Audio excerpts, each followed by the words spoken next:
warahmatullahi wabarakatuh. Subhanal malikil quddus, Subhanal malikil quddus, Subhanal malikil quddus, Subhanadil mulki wal malakut, Subhanadil izzati wal azamati wal qudrati wal haibati was sultani wal jalali wal kamal wal kibriyai wal jabarut. Subhanal malikil hayyil qayyumil ladzi la yanamu wa la yamutu wa la yafutu abada. Subuhun quddusur rabbuna wa rabbul malaikati war ruh. Semua subhanallah walhamdulillah wa la ilaha illallah wa la ilaha illallah wa la ilaha illallah wallahu akbar. Allahumma salli wa sallim wa karrim wa barik ala sayyidina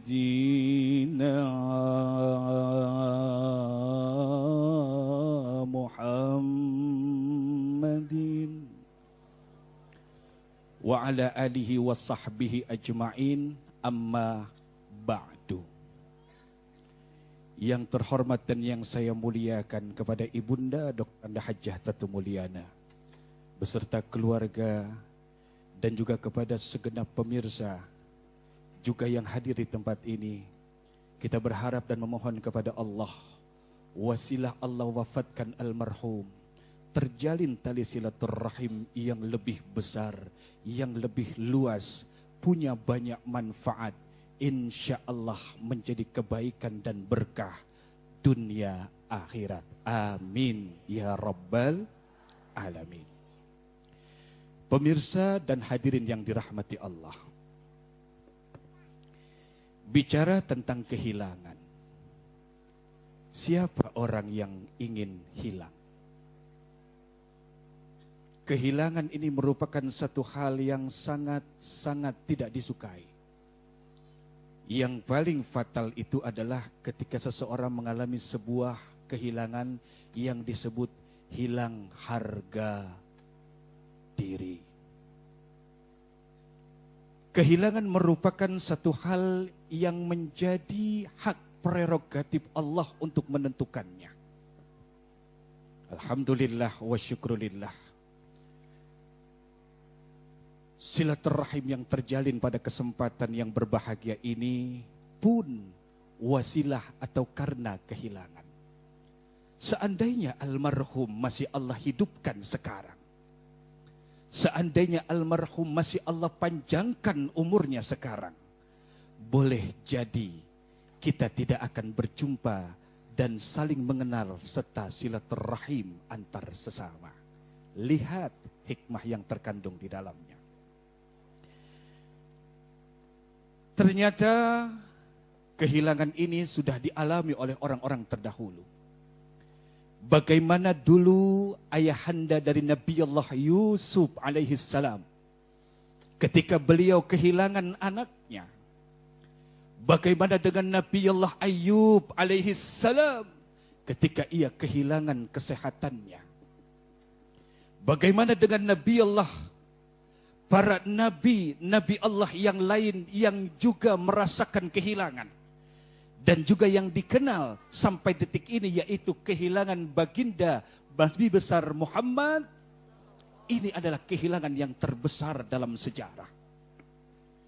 Coba perhatiin. Kalau kita kehilangan kunci, paniknya bukan main. Betul? Apalagi kuncinya kunci mobil pas mau berangkat. Kemudian bayar hutang, tiba-tiba hutangnya belum terbayar secara penuh. Ingin gegadekan KTP, KTP-nya hilang. Bagaimana? Lihat, kehilangan itu ternyata punya banyak efek. Tapi buat orang beriman, dua hal saja. Di dalam firman Allah disebutkan, Bismillahirrahmanirrahim.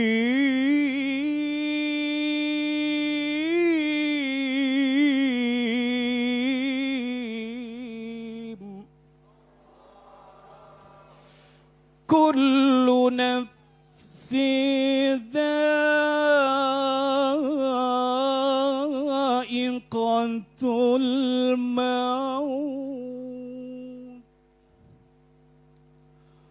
wa nabluukum bisyarri wal khairi fitnah wa ilayna turja'un.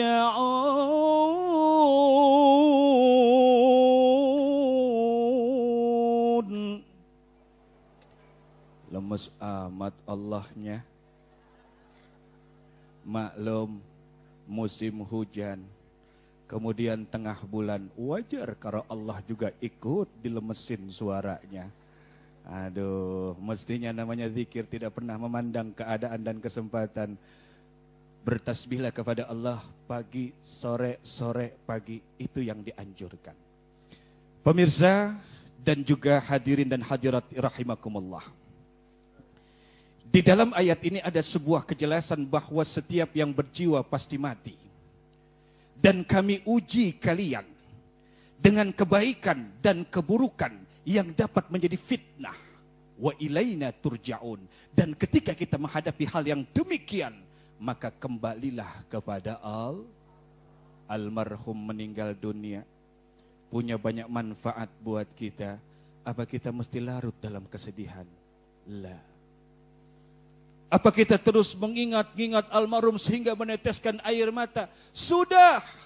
Allah sudah tempatkan almarhum di tempat yang mulia.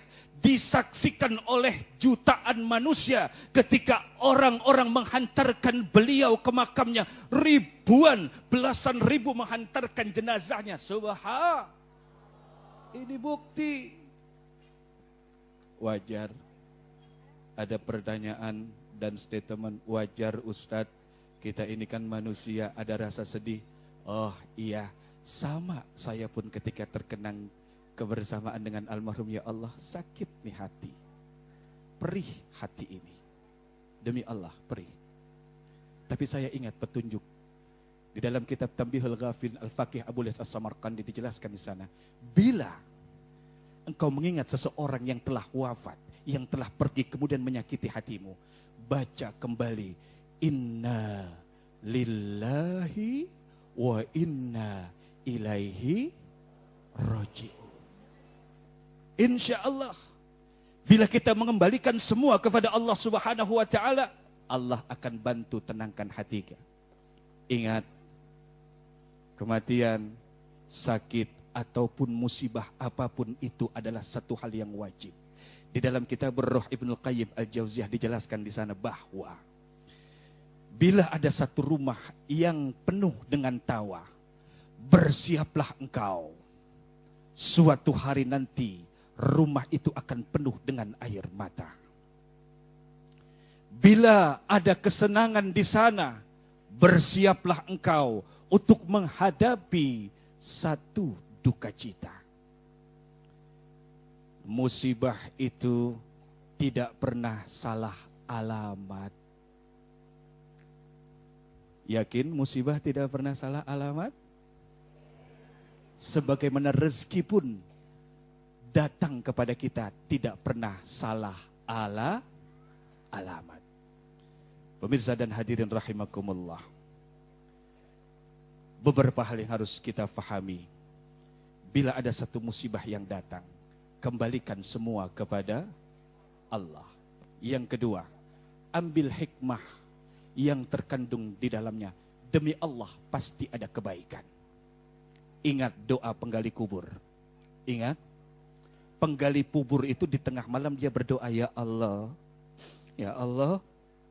kok belum ada yang meninggal. Si penggali kubur ini anaknya 3 orang pesantren. Gimana bayar pesantren, ya Allah? Yang meninggal lagi jarang. Coba perhatikan doanya tukang kembang yang ada di pinggir kubur. Tukang